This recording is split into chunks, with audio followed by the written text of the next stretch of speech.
नमस्कार दोस्तों, स्वागत है मेरे YouTube चैनल कमल स्कूल मैथमेटिक्स में। आज हम एससीईआरटी रायपुर द्वारा संचालित कक्षा 10वीं के गणित विषय के अध्याय नंबर 3 एक चर का द्विघात समीकरण क्वाड्रेटिक इक्वेशन के प्रश्न वाली 3 के प्रश्न 8 से आगे बात करेंगे। प्रश्न पिछली क्लास में मैंने प्रश्न 7 तक का सॉल्यूशन आपको बताया था। अब हम लोग इस क्लास में प्रश्न नंबर 8 से लेके प्रश्न नंबर 12 तक के सॉल्यूशन के ऊपर बात करेंगे। तो प्रश्न नंबर 8 क्या बोल रहा है, एक आयताकार पार्क का क्षेत्रफल 100 वर्ग मीटर है। ठीक है, पार्क की लंबाई उसकी चौड़ाई से 15 मीटर अधिक है। पार्क के चारों ओर तार की जाली का घेरा लगवाया जाना है। मतलब ये पार्क है, आयताकार है, उसके चारों ओर हमको क्या लगाना है कि तार की एक जाली लगवाना है। यदि 1 मीटर तार की जाली की कीमत 5 रुपए है, तो अब पार्क के चारों ओर तार की जाली लगाने की लागत क्या है। पहले तो हमारा काम है कि यहाँ तक का सॉल्व करना। पहले तो क्या निकालना है, पार्क के चारों ओर तार की जाली का वैल्यू निकालना है। मतलब ये पार्क के चारों ओर तार की जाली लगाने के लिए हमको कितना तार लगेगा वो निकालना है। वो क्या होता है, ये चारों ओर की लंबाई क्या कहलाता है, परिमाप कहलाता है, डायमीटर कहलाता है। तो ये परिमाप क्या निकालना है। तो परिमाप के लिए निकालने के लिए हमको ये लंबाई का ज्ञात होना चाहिए और एक चौड़ाई का ज्ञात होना चाहिए। लंबाई और चौड़ाई ज्ञात होना चाहिए। तो पहले हमारा पहला काम क्या होगा, इसका लंबाई और चौड़ाई निकालना है। तो इसमें लंबाई और चौड़ाई आपको पता है क्या, नहीं पता है। तो यहां से आप लंबाई या चौड़ाई को x मानना। तो किसको x मानोगे, देखो इसमें क्या बोला है, पार्क की लंबाई उसकी चौड़ाई से 15 मीटर अधिक है। जो कम रहता है ना उसको आप x मान लेना, तो आसानी से बनता है। जो छोटा रहता है उसको माना करना, तो आपको आसानी से बन जाएगा। तो इसमें छोटा कौन है, कम कौन है, लंबाई की चौड़ाई। देखो पार्क की लंबाई उसकी चौड़ाई से 15 मीटर अधिक है। मतलब लंबाई चौड़ाई से 15 मीटर अधिक है, मतलब छोटा, कम कौन है, चौड़ाई। तो चौड़ाई को मान लेना। माना पार्क की चौड़ाई क्या है, चौड़ाई x मीटर। ठीक है, तो लंबाई कितना होगा, लंबाई कितना होगा बता सकते हो। देखो उसकी चौड़ाई से 15 मीटर अधिक है। अधिक मतलब क्या होता है, प्लस करना है। तो x लंबाई चौड़ाई है, चौड़ाई से 15 मीटर अधिक। ठीक है, तो ये आ गया, ये लंबाई है। ठीक है, अब हमको क्या बोला है, इसमें यहां से लंबाई और चौड़ाई निकालना। इसमें दिया है एक आयताकार पार्क का क्षेत्रफल 100 वर्ग मीटर है। ठीक है, तो क्या दिया है, देखो पार्क का आयताकार पार्क का क्षेत्रफल ये दिया है, का क्षेत्रफल कितना दिया है, 100 वर्ग मीटर। ये प्रश्न में दिया है। ठीक है, अब यह आयताकार पार्क का क्षेत्रफल क्या होता है, क्षेत्रफल का फॉर्मूला लंबाई गुणित चौड़ाई, ये फॉर्मूला होता है। ये कितना है, 100। ठीक है, लंबाई का मान कितना दिया है, x + 15 और चौड़ाई कितना है, x। ठीक है, बराबर 100। यहां तक आपको समझ में आया होगा। अब यहां से इसको गुणा कर दोगे क्या हो जाएगा, ये x⁻² + 15x बराबर 100।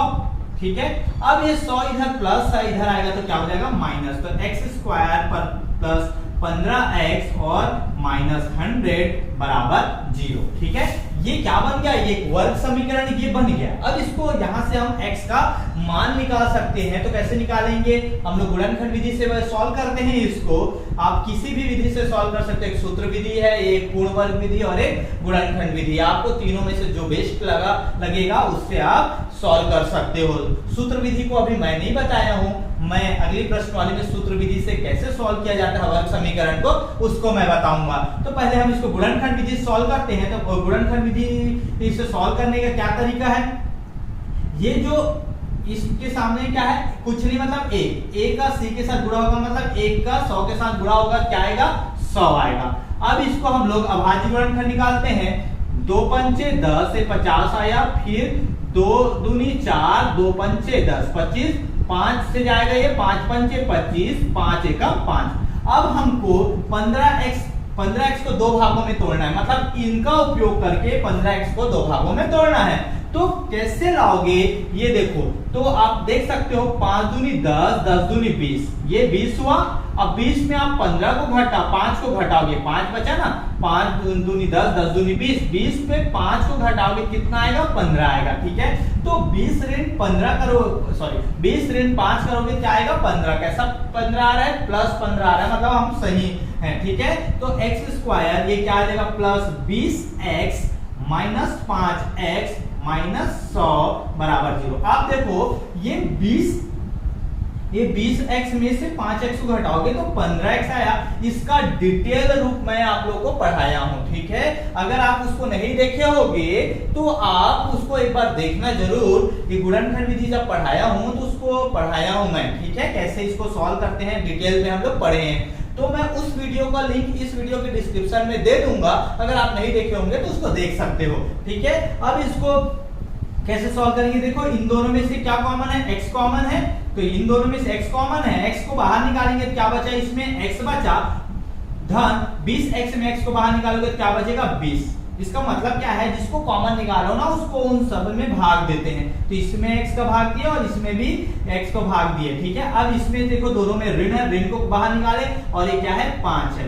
तो क्या हुआ, इसमें से x बाहर निकलेगा, 5 बाहर निकला तो यहाँ क्या बचा x, और ऋण का निकल गया तो इसका कोष्टक के अंदर चिन्ह बदल जाता है, ऋण का क्या हो जाएगा, धन हो जाएगा। अब 100 में 5 को भाग दोगे तो क्या आएगा, 20 आएगा। ठीक है, 20 आएगा। आप लोग आसानी से समझ सकते हो, अब यहीं भी आप देख सकते हो ये पूरा 100 है। 100 में हम किसको बाहर निकालें, 5 को बाहर निकाल रहे हैं, क्या बचा देखो, गुणा करके 20 ही बचेगा। तो 100 में आप 5 को भाग दोगे तो कितना बचेगा, 100 में 5 को भाग दोगे तो कितना बचेगा, 20 बचेगा। तो इसको कॉमन निकालते मतलब उसका हम लोग भाग देते हैं। अब ये क्या बचा देखो, x प्लस 20, ये दोनों में क्या है, x प्लस 20 है। तो जो दोनों में है दो पद है, एक पद और दूसरा पद, दोनों में क्या है, x प्लस 20 है, तो उसको बाहर निकाल दिए तो क्या बचा, इस पद में x बचा और इसमें क्या बचा, ऋण 5। ठीक है, बराबर 0।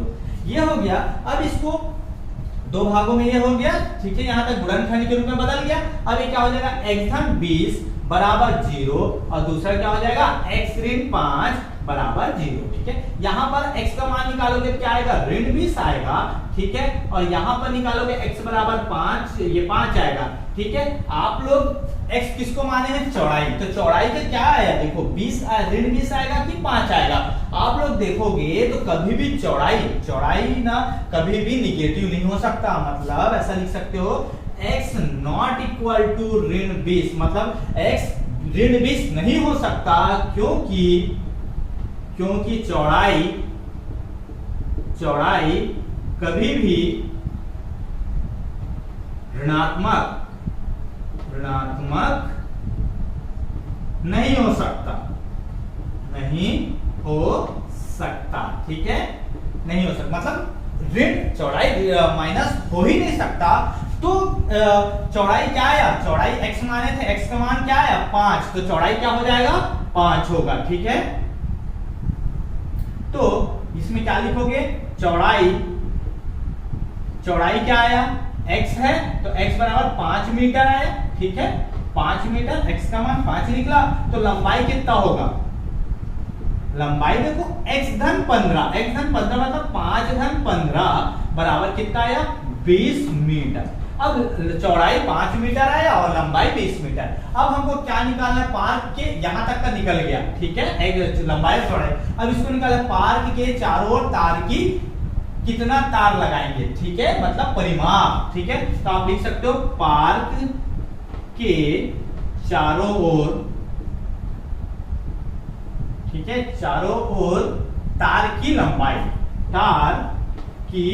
लंबाई, इसको आप लोग परिमाप भी बोलते हैं, परिमाप भी बोल सकते हैं। ठीक है, तो इसको ब्रैकेट में कर दो, तो तार के चारों ओर की लंबाई, उसको हम लोग क्या बोलेंगे, परिमाप बोलेंगे। अब इसका फॉर्मूला क्या होता है, या तो इसको बिना फॉर्मूले की मदद से भी बना सकते हैं। कैसे, ये क्या होता है, लंबाई, ठीक है, ये चौड़ाई, फिर लंबाई, चौड़ाई, फिर लंबाई, मतलब 2 बार लंबाई करना और 2 बार चौड़ाई को जोड़ देना। मतलब इसको ऐसा कर सकते हो 5 धन 20 धन 5 धन 20, ऐसा करोगे तो भी आंसर आएगा, वही आंसर आएगा, परिमाप तो वही है।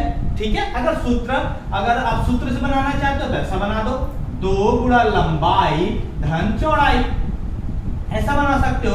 तो 2 लंबाई का मान कितना है 20 और चौड़ाई का मान कितना है 5, तो कितना आया 2 गुणा कितना है 5 और 20 25, 25 दूनी 50 मीटर, ये आया चौड़ाई, ये बार की चारों ओर की लंबाई आ गया। परंतु उसके बाद क्या बोला, यदि 1 मीटर तार की कीमत, तो इसमें लिखना 1 मीटर तार की कीमत, 1 मीटर तार की कीमत कितना है 5 रुपया। ठीक है, तो पार्क के चारों तार के लगाने की लागत क्या होगी, मतलब ये पार्क के चारों ओर आप लगा रहे हो, तो मतलब चारों ओर कितना मीटर लगाए हैं 50 मीटर लगाए हैं ना, तो उसकी कीमत पूछ रहा है, तो क्या लिखोगे 50 मीटर तार की कीमत कितना होगा 50 गुणित 5, तो कितना होगा, एक मीटर तार की कीमत 5 रुपया, तो 50 मीटर तार की कीमत कितना होगा 5 पंचे 25, 250 रुपए आएगा। ठीक है, तो ये आंसर होगा 250 रुपए। तो आप आंसर में लिख लेना कि पार्क के चारों ओर तार की जाली लगाने की लागत कितना है 250 रुपए। तो ये प्रश्न नंबर 8 का सॉल्यूशन हुआ। ये बहुत आसान है, इसका सॉल्यूशन आप इसको हल करने की कोशिश करना, बन जाएगा, आसानी से बन जाएगा। ठीक है, अब आगे बढ़ते हैं हम लोग प्रश्न नंबर 9 की ओर। प्रश्न नंबर 9 बोल रहा है, एक व्यक्ति और उसके पुत्र की वर्तमान आयु का योग 45 वर्ष है। 5 वर्ष पूर्व दोनों की आयु का गुणनफल उस व्यक्ति की आयु का 4 गुना था। दोनों की वर्तमान आयु ज्ञात कीजिए। देखो, ये वाले क्वेश्चन को हम लोग बना चुके हैं, वो भी कौन से तरीके से बनाए थे, हम लोग जब इसको 2 वेरिएबल 2 चर राशि लेकर बनाए थे। हम लोग ये इससे पहले वाला चैप्टर 2 चरों का रैखिक समीकरण जब पढ़े थे ना, तो उस तरीके से उस चैप्टर में भी हम इस क्वेश्चन को बनाए थे, परंतु उसको कैसे लिए थे 2 चर राशि लेकर बनाए थे। परंतु इस चैप्टर में इसको हम लोग एक चर राशि लेकर बनाएंगे, एक वेरिएबल लेकर वर्ग समीकरण की सहायता से बनाएंगे। अगर आप 2 चरों का रैखिक समीकरण नहीं देखे होंगे, अगर उसको नहीं समझे होंगे, उस तरीके से भी आप नहीं बनाए होंगे, तो अगर आप उसको देखना चाहते हैं तो उसको एक बार देखना। उस वीडियो का लिंक भी मैं इस वीडियो के डिस्क्रिप्शन में दे दूंगा। चलो हम लोग इसको एक चर का द्विघात समीकरण है से बनाते हैं हम लोग। ठीक है, तो हल करते हैं। इसमें हम लोग एक चर राशि लेंगे, तो इसमें एक व्यक्ति और उसके पुत्र की वर्तमान आयु का योग 45 और किसी एक का x ले लो, तो लेते हैं माना पुत्र की वर्तमान आयु कितना है x वर्ष। ठीक है, तो पिता की वर्तमान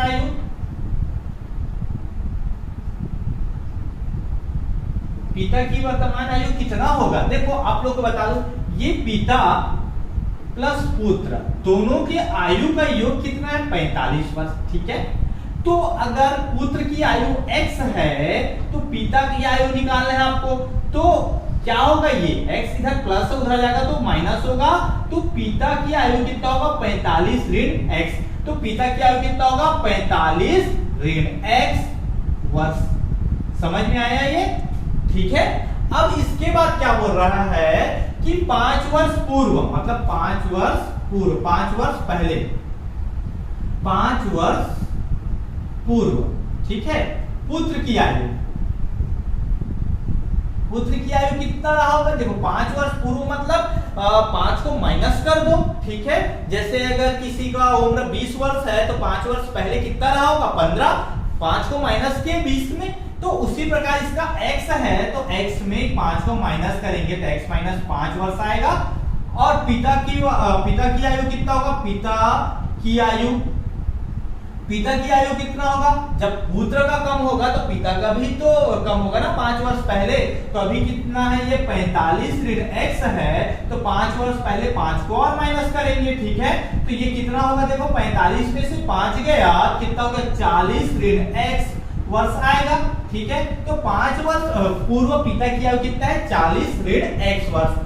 अब बोल रहा है यहां तक तो हो गया, ठीक है। इसके बाद 5 वर्ष पूर्व दोनों की आयु का गुणनफल उस व्यक्ति की आयु का 4 गुना था, ठीक है। तो प्रश्नानुसार, प्रश्न में बोल रहा है प्रश्नानुसार, ठीक है, क्या बोल रहा है, दोनों 5 वर्ष पूर्व दोनों की आयु का गुणनफल, ठीक है। दोनों की आयु का गुणनफल कितना है, देखो x ऋण 5 गुणा 40 ऋण x, ठीक है, बराबर ये गुणनफल उस व्यक्ति की आयु का, उस व्यक्ति कौन है, पिता, तो पिता की आयु का 4 गुना था, तो 4 का गुना किस तरह था, 40 ऋण x।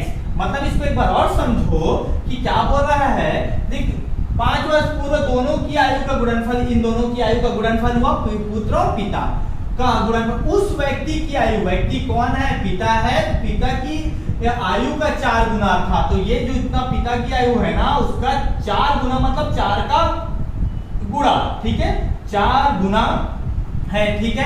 तो ये आ गया, ये प्रश्न बन गया। अब यहां से आप इसको वर्ग समीकरण से अगर बनाना चाहते हो, अगर और इसको लॉन्ग मेथड खींचना चाहते हो तो इसका मल्टीप्लाई इसके साथ, इसका मल्टीप्लाई इसके साथ, फिर इसका मल्टीप्लाई इन दोनों के साथ, फिर पक्षांतर करोगे तो वर्ग समीकरण बन जाएगा, ठीक है।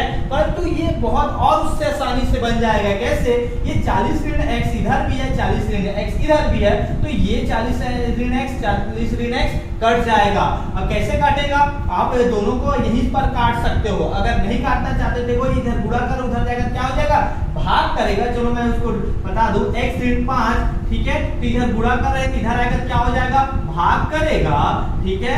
तो 40 ऋण x इधर भी आएगा, ये दोनों सेम है, कट जाएगा, ठीक है। तो क्या बचा, x ऋण 5 बराबर 4।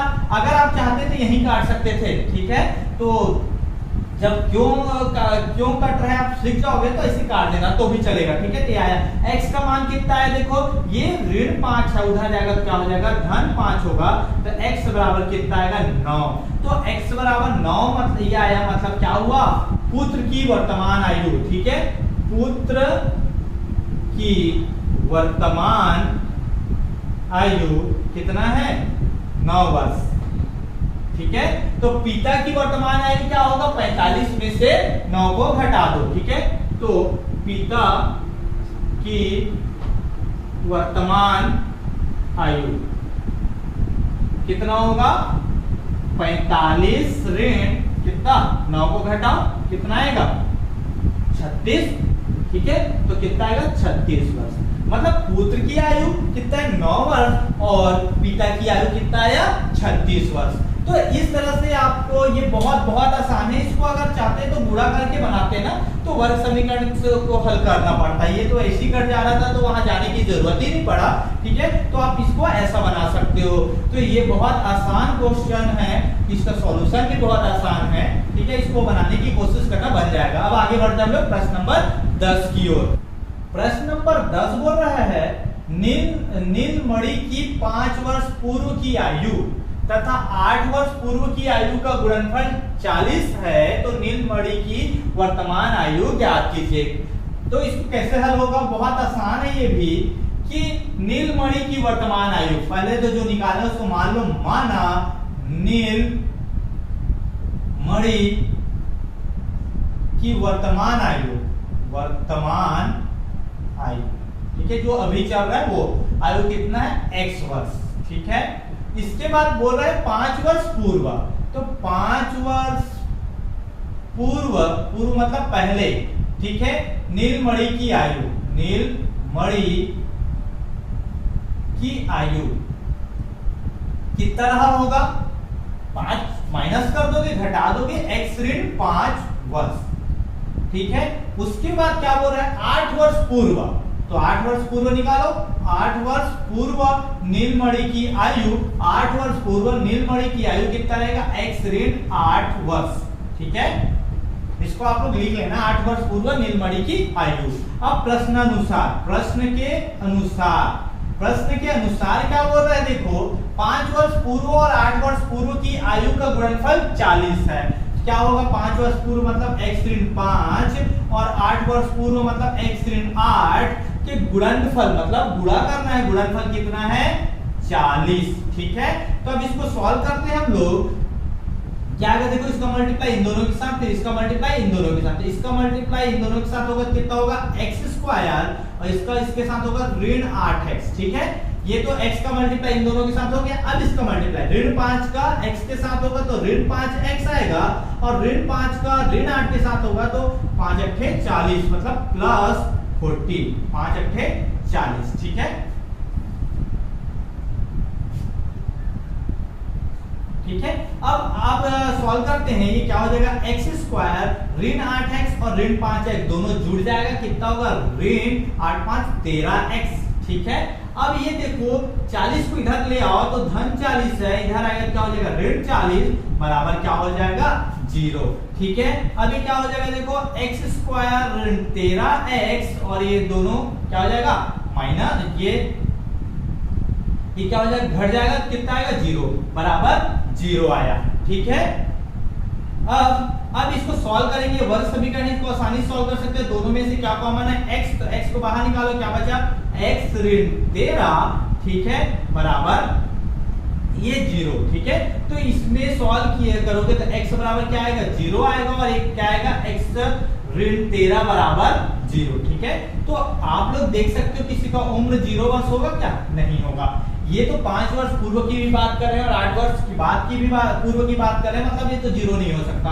तो क्या होगा x बराबर 13, तो नीलमणि की वर्तमान आयु क्या होगा 13। ठीक है, 0 होगा क्या, नहीं होगा, क्योंकि हम उसके 5 वर्ष पूर्व की भी बात कर रहे हैं और 8 वर्ष पूर्व की भी बात कर रहे हैं, तो नीलमणि की आयु तो 0 तो हो ही नहीं सकता, मतलब वो तो 8 वर्ष के बाद ही, 8 वर्ष से ज्यादा ही है, तभी तो 8 वर्ष की पूर्व की बात कर रहे हैं हम लोग, तो उसका वर्तमान आयु क्या होगा 13 वर्ष। तो क्या लिखोगे नीलमणि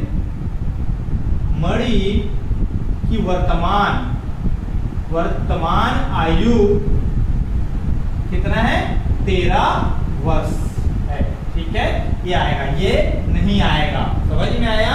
ये बहुत आसान है प्रश्न नंबर 10।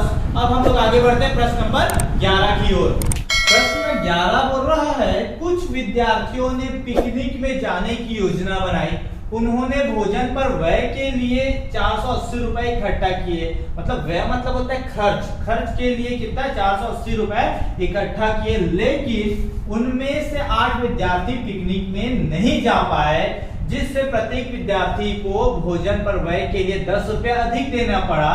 तो बताइए कि पिकनिक पर कितने विद्यार्थी गए। देखो जितने विद्यार्थी जाने वाले थे उसमें से 8 विद्यार्थी लोग कैंसिल कर दिए, तो जो बजट बनाए थे उन लोग इतने रुपए देंगे, तो उसमें से 8 लोग विद्यार्थी नहीं जाने के कारण प्रत्येक को 10 रुपए अधिक देना पड़ा। तो इसमें ये बताना है कि कितने विद्यार्थी गए। बहुत आसान है, इसको सॉल्व करते हैं हम लोग। ये बनेगा, सबसे पहले तो कुछ विद्यार्थियों ने पिकनिक में जाने की योजना बनाई, कितने विद्यार्थियों लोग जाने की पिकनिक पर जाने की योजना बनाई हमको नहीं पता, उसको x मान लो। माना पिकनिक में जाने की योजना बनाने वाले विद्यार्थी की संख्या क्या है x।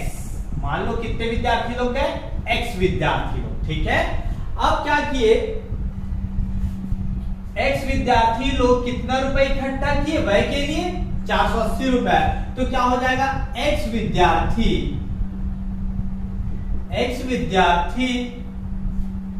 भोजन पर व्यय के लिए, x विद्यार्थी द्वारा भोजन पर व्यय के लिए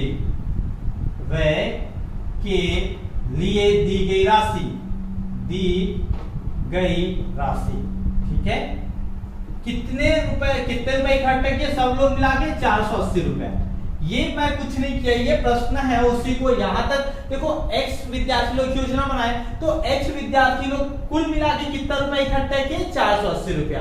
तो देखो, तो एक विद्यार्थी को कितना रुपया पड़ेगा, जैसे 5 विद्यार्थी मिलाकर 10 रुपया इकट्ठा कर रहे हैं, मान लो 5 विद्यार्थी मिलाकर 10 रुपया इकट्ठा कर रहे हैं, तो एक एक विद्यार्थी को कितना पड़ेगा, 2-2 रुपए। क्या किए, 10 में हम लोग 5 को, जितने विद्यार्थी थे उतने को डिवाइड कर दिए, तो एक विद्यार्थी का भी निकालोगे ना, एक विद्यार्थी द्वारा, तो 480 में किसको डिवाइड करोगे, जितने विद्यार्थी है उतने को डिवाइड करना है। तो एक विद्यार्थी द्वारा भोजन पर व्यय की गई के लिए दी गई राशि कितना होगा, 480 बटा x रुपए। मतलब एक विद्यार्थी कितना दे रहे हैं, एक विद्यार्थी कितना दे रहा है, 480 बटा x रुपए, इतना देगा एक विद्यार्थी। अब हमको देखो, ये तो हो गया, इसको पूरा लिख लेना। उसके बाद क्या बोल रहा है, कितने विद्यार्थी पिकनिक पर नहीं गए, देखो 8 विद्यार्थी पिकनिक पर नहीं गए, तो क्या लिखोगे, 8 विद्यार्थी पिकनिक पर नहीं गए, तो क्या लिखोगे, पिकनिक पर जाने वाले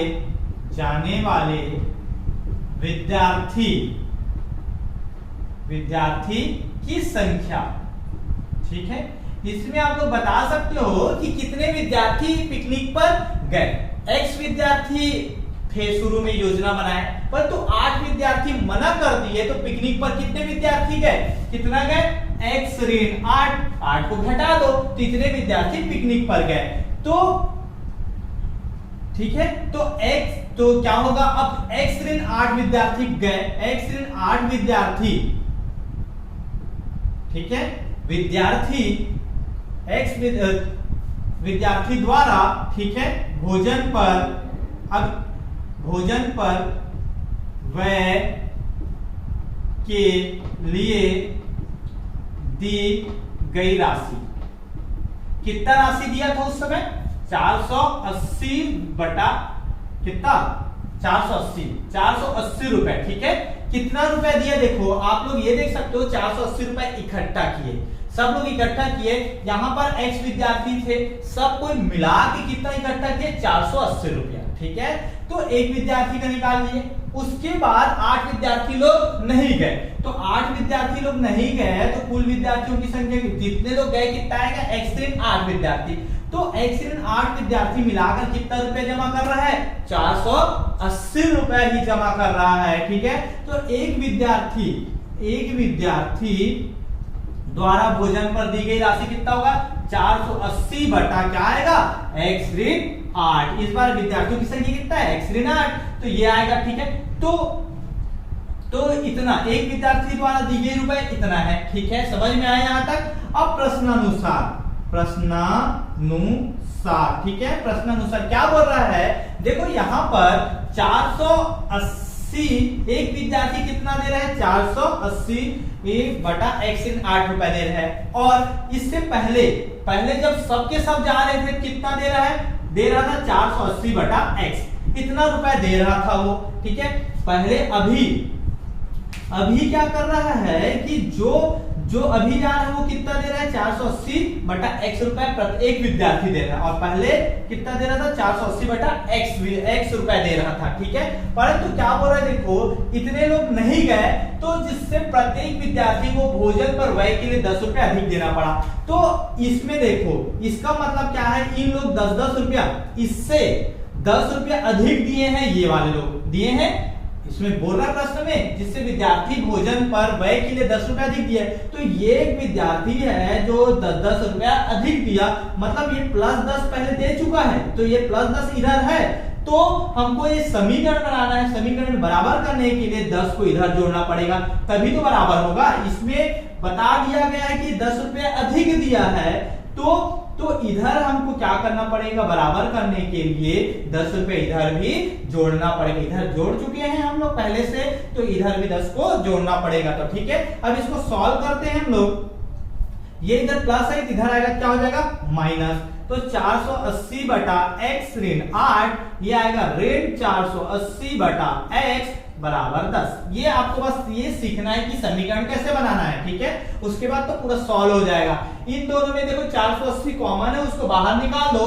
480 को आप बाहर निकालोगे तो क्या बचेगा, देखो ये क्या बचेगा, 1 बटा x ऋण 8 ऋण 1 बटा x बराबर 10।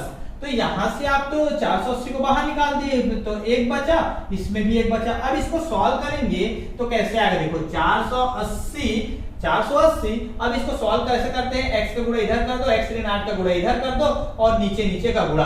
तो क्या आएगा, देखो x से 1 का गुणा करोगे कितना आएगा, x आएगा माइनस x ऋण 8 से गुणा करोगे तो कितना आएगा, x ऋण 8 मतलब 1 से गुणा करोगे इतना ही आएगा बटा ये कितना हो जाएगा x और नीचे नीचे गुणा हो जाएगा x ऋण 8 मतलब x में x ऋण 8 का गुणा हो जाएगा, कितना आएगा ये 10।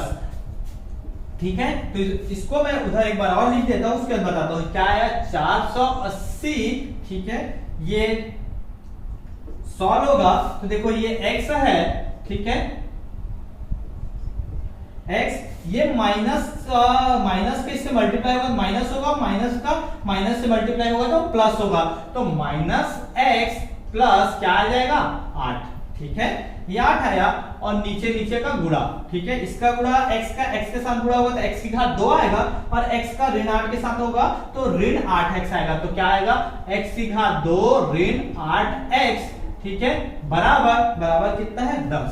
ठीक है, बराबर 10। यहां तक समझ में आया होगा।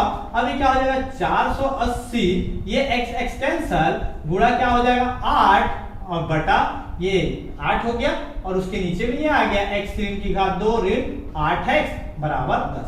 ये कैसे है समझ में आया ना, x x कट गया क्या बचा 8 बटा x की घात 2 ऋण 8x और 480। ठीक है, अब क्या करो इसका गुणा इधर कर दो। ठीक है, अब क्रॉस मल्टीप्लाई कर दो, या तो यहां पर ये 10 से इसको डिवाइड करोगे ना, मतलब ये गुणा है तो इधर आएगा तो भाग होगा, तो ये आप यहीं पर काट सकते हो, ये 10 से इसको शून्य कट जाएगा। ठीक है, तो ये कितना आ जाएगा 48 गुणा 8। अब ये कुछ नहीं एक बचा है तो इसका गुणा उधर हो जाएगा तो क्या बचेगा x की घात 2 ऋण 8x, इसका गुणा इधर हो गया। अगर आप इसको यहीं नहीं काटना चाहते तो आप इसका मल्टीप्लाई इधर कर देते, फिर इसको 10 इधर गुणा करता, इधर आएगा भाग होता तो ये तो कटता ही। ठीक है, तो आप ऐसा काट सकते थे, जैसा भी आप काटो इसको गुणा करके इधर भाग करोगे तो भी कटेगा। ठीक है, अब ये 8 8 64। ठीक है, 6 आएगा 8 4 8 32 और 32 और 6 कितना होगा 38, कितना आएगा 384 x की घात 2 ऋण 8x।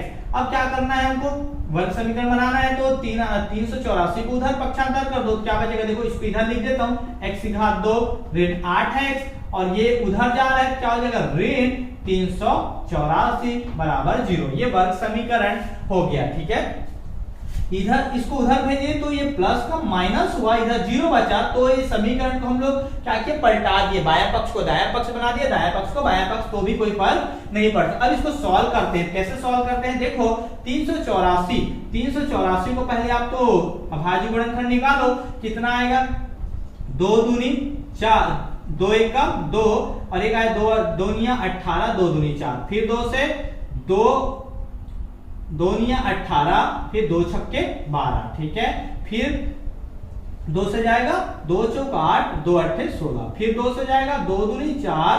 ठीक है, 2 चौक 8, फिर 2 से जाएगा 2 12 24, फिर 2 से जाएगा 2 छक्के 12, फिर 2 से जाएगा 2 तिया 6 और 3 एकम 3, इतना आया। अब हमको क्या लाना है 8x लाना है। ठीक है, तो इसको कैसे आप तोड़ोगे तो 2 दूनी 4 4 दूनी 8 8 दूनी 16 16 दूनी 32, देखते हैं ये 32 है। ठीक है, 3 दूनी 6 6 दूनी 12, 3 दूनी 6 6 दूनी 12।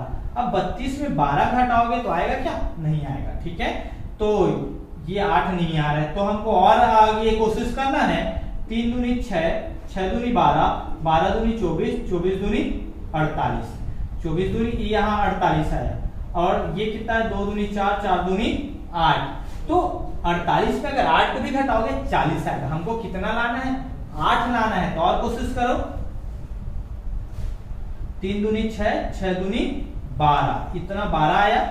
12 दूनी 24, ठीक है, इतना लेते हैं हम लोग। 3 दूनी 6, 6 दूनी 12, 12 दूनी 24, ठीक है। अब 2 दूनी 4, 4 दूनी 8, 8 दूनी 16, ठीक है।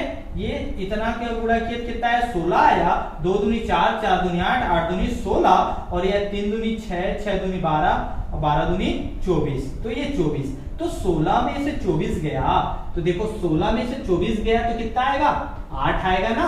कैसा 8 आएगा, ऋण 8 आएगा, ठीक है। तो ये 24 में 16 घटाए 8 आएगा। 24 में से 16 घटाओगे तो 8 आएगा, परंतु हमको निगेटिव में लाना है, इसलिए 24 को हमको माइनस में लेना पड़ेगा और 16 को किस में लेना पड़ेगा, प्लस में लेना पड़ेगा, तो ये ऋण 8 आएगा, ठीक है। तो क्या आ रहा है देखो x की घात 2 ऋण, ये इसको क्या कर दो प्लस 16, ठीक है, 16x ऋण 24x, ठीक है। ये x में ऋण 384 बराबर 0। समझ में आया, इसको दो भागों में तोड़ दिया। अब इन दोनों में से क्या कॉमन निकला, x कॉमन निकला, तो इसमें क्या बचेगा x, इसमें क्या बचेगा धन 16, ठीक है। इन दोनों में क्या कॉमन निकलेगा, ऋण निकलेगा, साथ में 24 निकलेगा, तो ऋण 24 x में से ऋण 24 निकला, क्या बचा x। अब ये ऋण निकल गया तो क्या बच गया, ये धन बचा, ठीक है। ऋण का क्या हो जाएगा, धन हो जाएगा।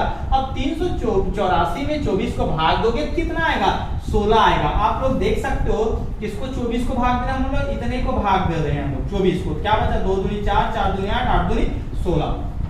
तो आप लोग भाग दे के देख सकते हो, ये आसान तरीका है निकालने का इसको कि कितना बचेगा, ठीक है, 16 बचेगा। 384 में 24 को बाहर निकालने मतलब उसका भाग दिए 16 बचा। अब इसको इन दोनों में क्या है, x धन 16 दोनों बराबर था, x धन 16 को एक बार बाहर निकाल दो और क्या बचे इसमें x ऋण 24 बराबर 0। क्या बच गया, x धन 16, ठीक है, बराबर 0 और क्या किए x ऋण 24 बराबर 0। गुणनखंड है तो दोनों का अलग अलग, तो x का मान क्या निकला ऋण 16, ठीक है। इसमें x का मान कितना निकला, ऋण 24 निकला, ये ऋण है उधर जाएगा धन। तो आप लोग बताओ कि हम लोग विद्यार्थियों की संख्या निगेटिव होगा क्या, नहीं होगा, तो क्या आएगा 24, ठीक है। तो क्या आएगा x बराबर नॉट इक्वल टू -16, क्योंकि ये ऋण 16 नहीं हो सकता, क्योंकि विद्यार्थियों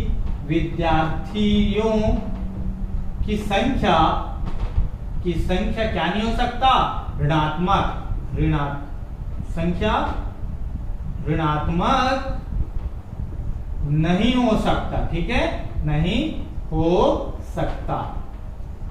तो क्या होगा 24 होगा, ये नहीं होगा, ठीक है, तो 24 होगा। तो क्या लिखोगे, पिकनिक में जाने की योजना बनाने वाले विद्यार्थियों की संख्या कितना है, 24 है, ठीक है। परंतु इसमें क्या बोला है, तो बताइए पिकनिक पर कितने विद्यार्थी गए, तो पिकनिक पर कितने विद्यार्थी गए, देखो पिकनिक पर जाने वाले विद्यार्थियों की संख्या, योजना बनाने वाली की संख्या कितना है, 24 है। योजना कितने लोग बनाए, 24 लोग बनाए, मतलब देखो पिकनिक में जाने की योजना बनाने वालों की संख्या कितना है, 24।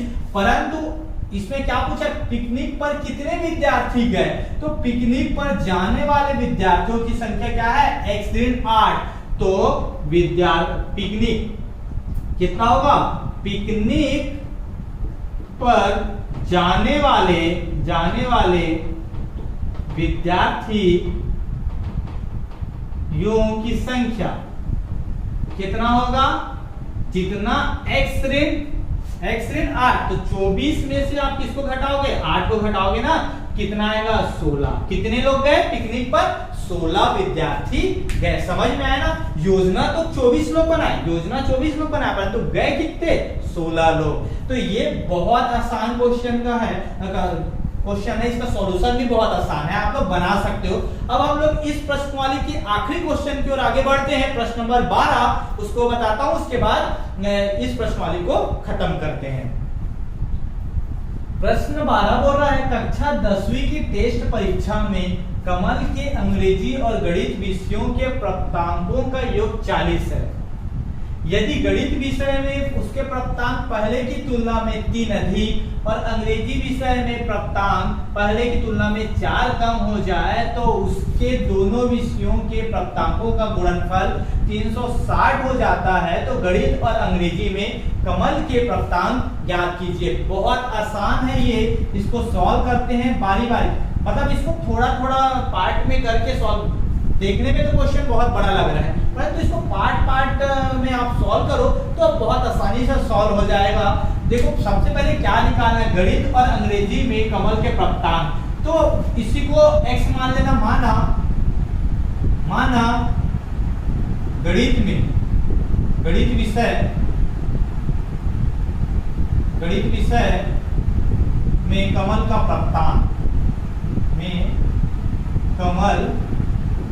प्राप्तांक,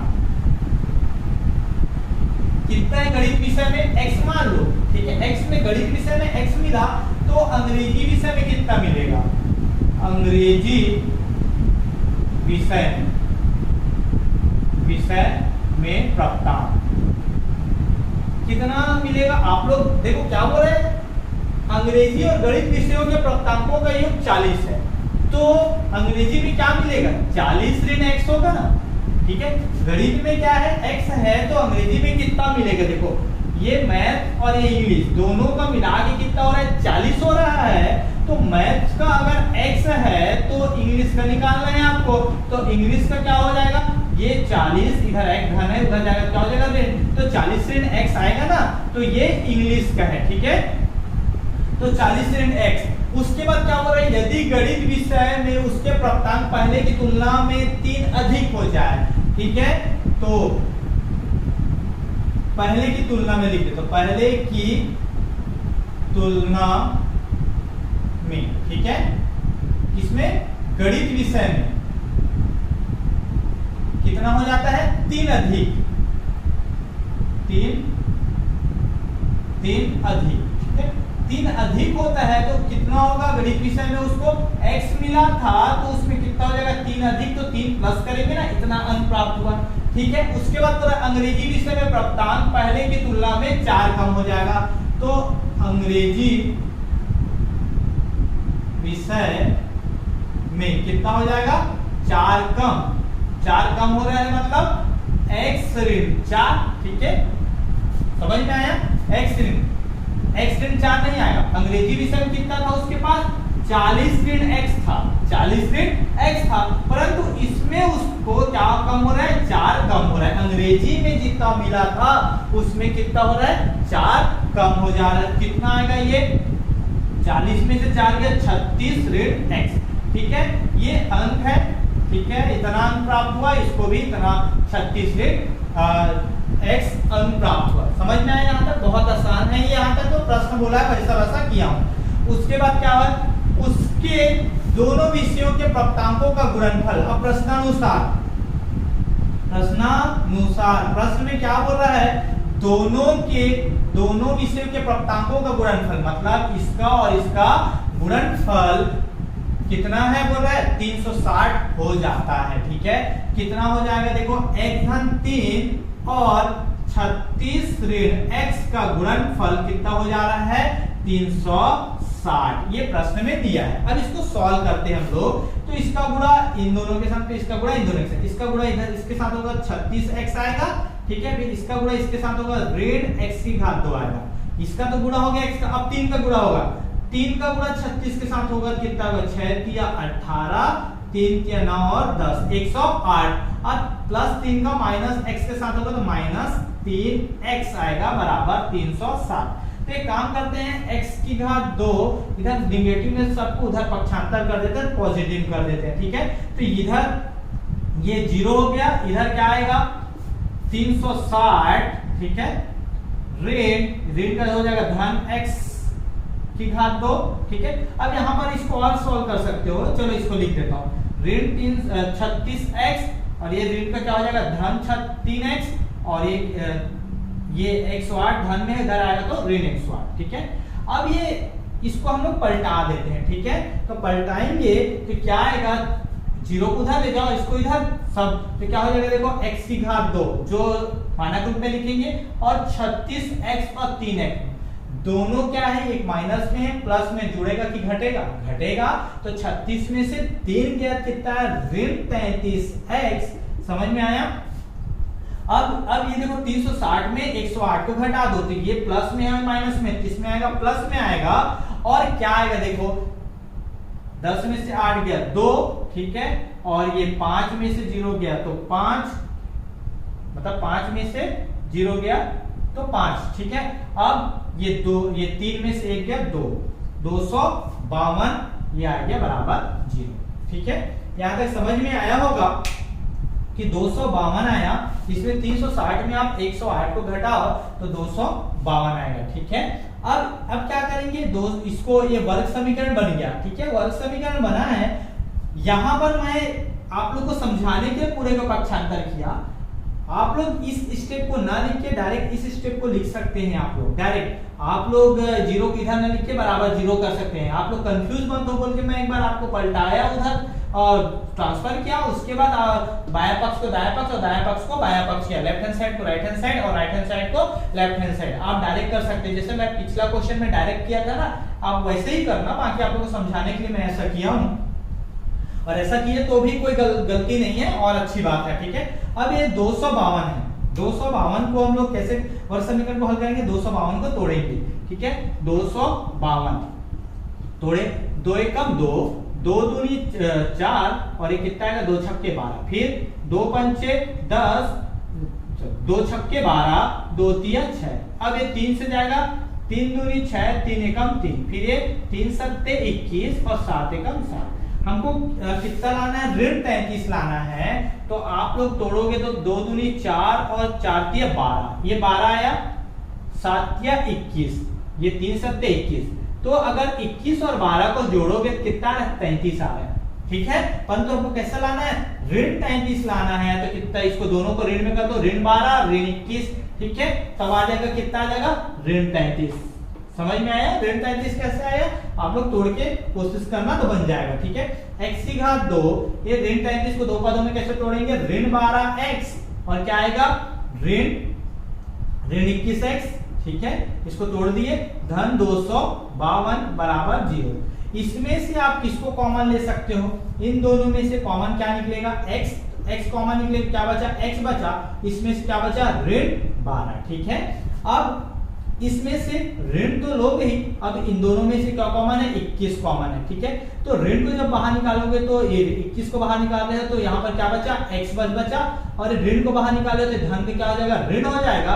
अब ये 252 में से 21 निकला, कितना बचेगा, 12 बचेगा, ठीक है। कॉमन निकला 12। आप लोग यहाँ से चेक कर सकते हो कितना निकाले, 252 में से 21, तो 7 या 21 इतना को बाहर निकाल दिए, जो बच गया ना वही है, ठीक है। 2 दूनी 4, 4 तिया 12, मतलब 252 में आप 21 को भाग दोगे ना, कितना आएगा, 12 आएगा। आप इस तरीके से भी आप आसानी से इसको बिना भाग दिए आप लोग इसको निकाल सकते हो कि कितना बचेगा, ठीक है। अब ये क्या बचा, देखो x ऋण 12 दोनों में है, x ऋण 12, ठीक है। अब क्या बचा, इसका x ऋण 12 निकल गया तो x बचा, और इसमें से ऋण 21, ठीक है, बराबर 0। तो ये हुआ। अब इसको अलग अलग करते तो गुणनखंड के रूप में बदल गया। अब इसको सॉल्व करते हैं हम लोग, तो सॉल्व करेंगे तो क्या आ जाएगा, देखो x ऋण 12 बराबर 0, ठीक है। और क्या आया, x ऋण 21 बराबर 0, ठीक है। अब क्या होगा, यहां से x का मान कितना निकला, 12, ठीक है। और यहां से क्या निकला, x का मान 21, ठीक है। x का मान 21 निकला। इसमें x का 2 मान निकले हैं, वो भी दोनों कैसा निकले हैं, पॉजिटिव, दोनों प्लस में, x बराबर 12 और x बराबर 21। तो गणित विषय में उसका 12 भी हो सकता है और 21 भी हो सकता है, दोनों में से कोई एक होगा। तो आप ऐसा लिखना है, यदि x बराबर 12 लोगे, पहला कंडीशन, यदि x बराबर 12 लोगे तो गणित विषय का प्राप्तांक क्या होगा, गणित का प्राप्तांक, गणित में कितना पाया है, x यही है ना, प्राप्तांक कितना होगा, 12, ठीक है, 12, ठीक है। तो फिर अंग्रेजी में क्या होगा, अंग्रेजी का प्राप्तांक कितना पाया है वो, अंग्रेजी में वो टेस्ट में 40 माइनस 12 का तो 40 में से 12 को घटाना कितना आएगा, ये 10 में से 2 गया तो 8 आया, ठीक है, और 3 में से 1 गया तो कितना 2, 28, ठीक है, 28 है।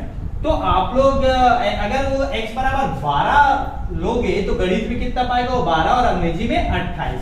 यदि दूसरा कंडीशन है, यदि x बराबर कितना है 21, तो गणित का प्राप्तांक कितना होगा, गणित का प्राप्तांक कितना होगा, 21 होगा, ठीक है। तो अंग्रेजी में कितना पाएगा वो, अंग्रेजी का प्राप्तांक 40, अंग्रेजी में 40 ऋण x, 40 ऋण 21, ठीक है, कितना आएगा, 10 में से 1 गया 9, ठीक है, और 3 में से 2 गया 1, 19, ठीक है। तो आप लोग बना सकते हो ऐसा कि बता सकते हो गणित का प्राप्तांक अगर 12 है तो अंग्रेजी में कितना पाएगा 28, अगर गणित में 21 पाता है तो अंग्रेजी में कितना पाएगा 19, ठीक है। इसका 2 आंसर निकलेगा।